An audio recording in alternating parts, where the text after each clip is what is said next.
Welcome back, everyone. Today we're going to be covering the extremely controversial match in the CJI 2 finals between New Wave's Dorian Olivarez and BTeam's Ethan Kronston. Now, we could see by Ethan's post that he put a picture of the match and he captioned it, "Not great, but not a 10-8. We also see Gordon chiming in on this in the highlight. Dorian a 10-9 round, which Gordon's pissed off and believes that Dorian dominated Ethan, so it should have been 10-8, after passing multiple times and literally surfing his knee on his opponent's face is nothing short of comical. Gordon Ryan's opinion is it's a 10-8. Ethan's saying it's not. We're going to be breaking down the match technique for technique, analyzing the fight IQ, the dominance of positions, and how the match flowed as far as sequences. Let's take a look. Go ahead and meet in the middle, starting the match, do a little circle. Ethan pulls guard, or sits to guard, not even pulls. And instantly Dorian's just camping his head, aggressively passing, exactly what we would expect someone like Dorian Olivarez to do. Okay, Ethan's actually doing a really great job at retaining guard here. Looking at some of the principles of retaining guard for Ethan, Ethan's focusing on, one, negating resistance of Dorian trying to break alignment. So Dorian's main method of passing is constantly trying to have a cranial shift where he makes his body perpendicular to Ethan's. And Ethan, as the guy on bottom, his interest is in keeping Dorian in front of his feet, therefore being aligned at all times. And Ethan's doing a really good job at that. Anytime that Dorian even threatens the J point or the jeopardy point, like right here, for example, he's very close to the jeopardy point, which would be Ethan's waist right here towards the sideline, past his hips. Ethan's good at having that knee in between. Dorian's trying to smash it down. Ethan is ready to invert at a moment's notice. We're grip fighting here. Dorian's going for 2-on-1s. Ethan's trying to negate the grips, throwing his legs back into play. I can tell that Ethan's legs are becoming annoying for Dorian, and so he's just trying to smash that knee shield down. Playing a knee shield here, goes into a butterfly half. Ethan pummeling. Look at Dorian. Look at Dorian controlling Ethan's left leg because he transitioned it into a butterfly hook. Dorian does not have any tolerance for being elevated naturally, as to that would be where Ethan's entries would come off of. Ethan had that elbow grip and noticed that Dorian's head was getting really close. So if we actually watch that back, this is a big principle of guard retention. Anytime someone's head makes that big of a jump, as the guard player, you never want your opponent or the passer's head being close to your head. The closer their head is to you, the worse it is for you as far as retaining your guard.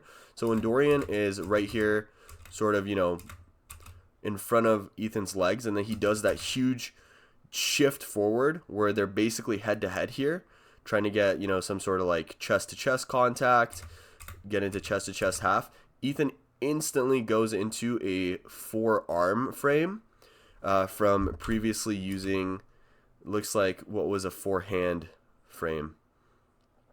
Yes, so he was going for grips, went from an offensive to defensive cycle, Ethan did while playing guard. He's trying to make sure that Dorian doesn't pass his legs. Dorian's trying to hip switch right now. He tried to put his right hip down, and now he's just sort of moving forward. Now, as far as leg pummeling, I would imagine someone like Dorian Olivarez is really good at leg pummeling, and he has double unders from the looks of it here. Pretty good grips, and it doesn't really seem like we're seeing much pummeling from him. He's just kind of moving forward. He could use his left leg to go ahead and post on Ethan's quad right here, Ethan's right quad, and sort of use it to push his leg down. He can try to threaten some sort of submissions like Ezekiel chokes here, or just some sort of uncomfortable crossface action that would get Ethan onto one side by Dorian forcing his shoulder into him. But double unders is really good for control. Crossface would be really good for setting up something as far as getting your opponent to turn to a direction that you would like. And here, Ethan's being super annoying with those forearm frames straight to the neck of Dorian. Dorian's doing a great job, and let's watch that. So he goes from chest to chest half guard, pretty standard position, shifts his angle. He's doing that cranial shift again. So they were aligned here, and Dorian realized that it is in his best interest to do a cranial shift where he brings his head across and they're no longer aligned. Dorian's head is now perpendicular to Ethan's head, allowing him to have an advantage as the passer, because now he's starting to put his body weight into slipping that leg out. Ethan's still hanging on tight for dear life. He's almost got that knee line out, and notice how Ethan has a lockdown here with his foot hooking Dorian's trapped leg.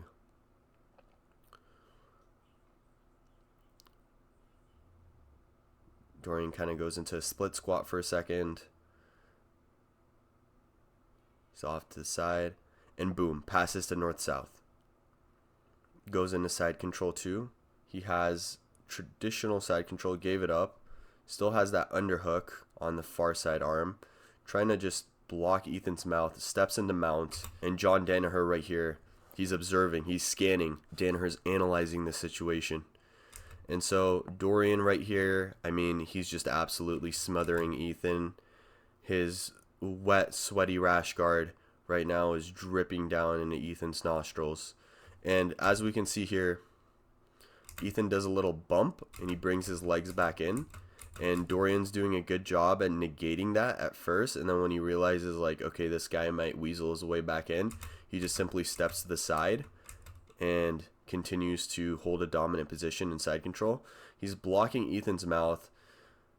And he's doing this, I'm presuming, not only because this is a competition that is of high stakes, but also Ethan was being super annoying with those forearm frames. He still is, you know, trying to just push his forearms into Dorian's neck. So he's returning the favor, riding the legs there. Let's take notice of that. Dorian was doing a great job when Ethan was kind of trying to like turn away from him a little bit. You see how Ethan turned on his right side, went on his right shoulder. Notice Dorian's left foot, so he's riding the legs right now and basically staying in control and not letting Ethan get into a half guard or like a quarter guard or whatever. And then boom, he knee cuts. Dorian knee cuts into north-south. And look how fast Dorian is. Even though I'm chopping it up and pausing, and then he instantly, look at that beautiful transition. This is something like a wrestler naturally just does. Floating around the body, naturally just goes into that knee on belly position so smoothly. That was so buttery smooth. Look at this. Okay, so he's controlling the inside of Ethan's right elbow, and then let's see how he makes this transition. So controlling the inside of the right elbow, starts to transition his knee on the belly before he takes out his inside control. And then doesn't really have much hand play into this as far as making specific grips.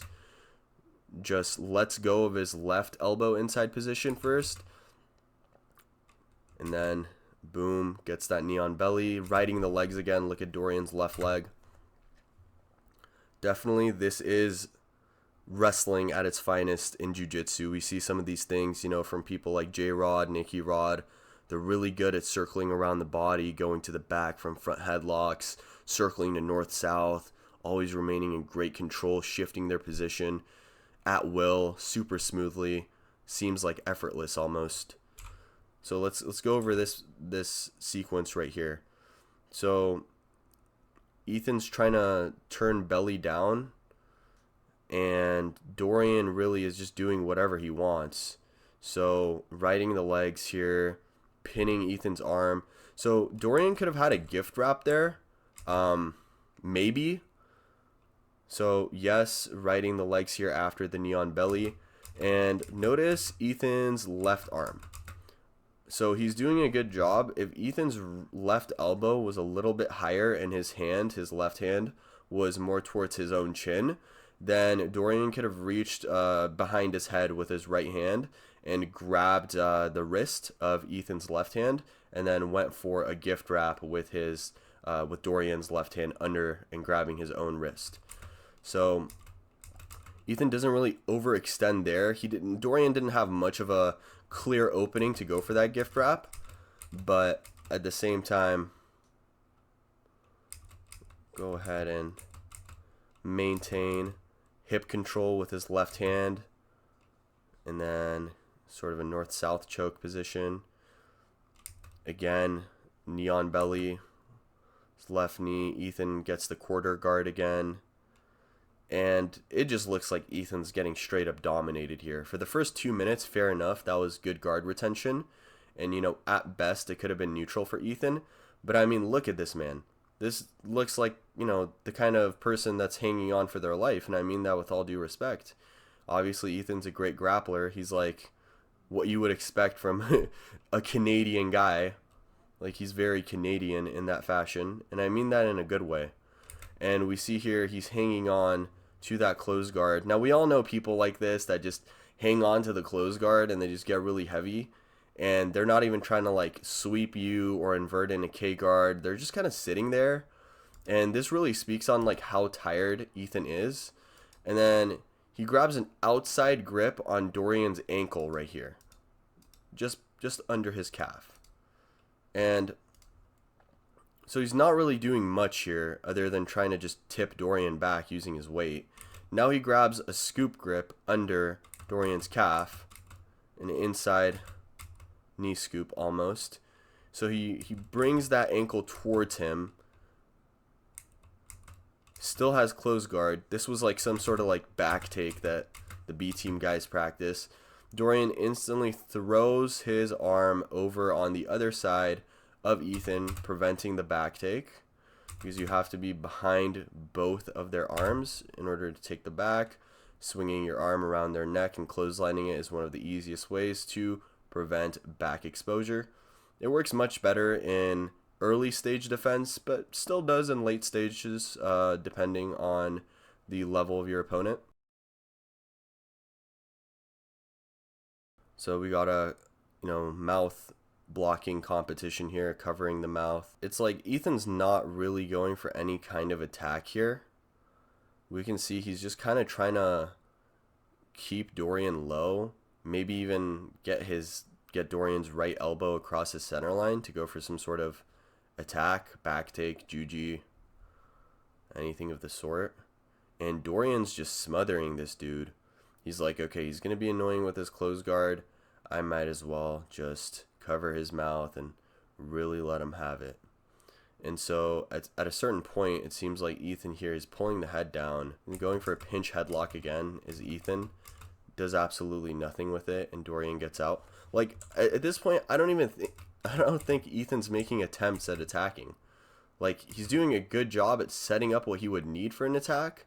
And as we can see here, he's inverting his right knee down to point towards the floor. And what that does is it shifts his angle by kind of, it's almost similar to shrimping with his right foot right now, where his glutes and his hips, Ethan's hips, are going to go to his right side or Dorian's left side.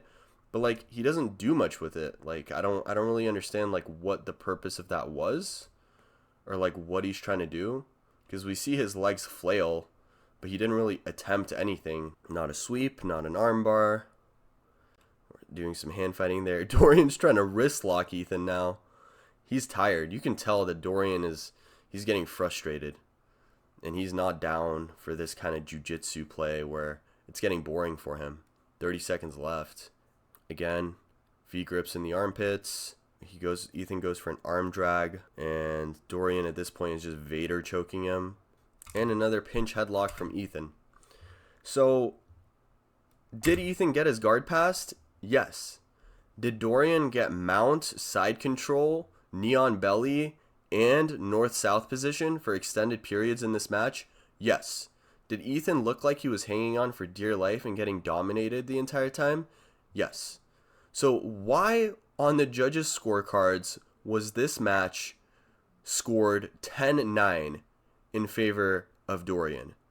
The weight classes are matching. They're both 66. So the rule where if they're two weight classes above, it doesn't matter how hard they dominate, they're still not going to get a 10-8. It's going to be a 10-9 because of the weight disadvantage. That's not in play. So this is what people are raving about. All the BTeam fans are saying, look, Ethan almost broke Dorian's knee here. Other than a slightly uncomfortable position, how can you, as someone who's trying to be genuine here, express that Ethan had the capacity to break Dorian's knee here? Does Ethan have any sort of correct Ashigarami setup to put pressure on that leg in any way? No. Is Ethan even trying to go for that? Or did he instantly go for a lat grip on Dorian and start to climb for the back? The only upside that Ethan had in the entire match was a failed back take, okay? Which instantly got denied because Dorian swung his arm around Ethan's head, squaring his shoulders up with him once more and denying the back take. So I don't know if they have some BTeam submission where they try something like that and they get a tap. I'm sure it works some of the time, but it wasn't even close from the replay that we watched. I'm not sure what they're talking about. This is in no way saying that Ethan is not a good grappler or that the BTeam are all delusional as far as their scoring in matches. This is to say, all the people commenting about how this in no way, shape, or form is a 10-8 round need to take off their rose-tinted glasses and smell the roses. Because I don't know what you guys are smoking, but this is the most blatantly obvious 10-8 match with no weight discrepancy. My takeaway from this is that Dorian Olivarez absolutely scored a 10-8 round against Ethan. Let me know your thoughts in the comments down below. We can have a civil discussion about this. And until next time, it's been the Jiu Jitsu Junkie, and I'm out.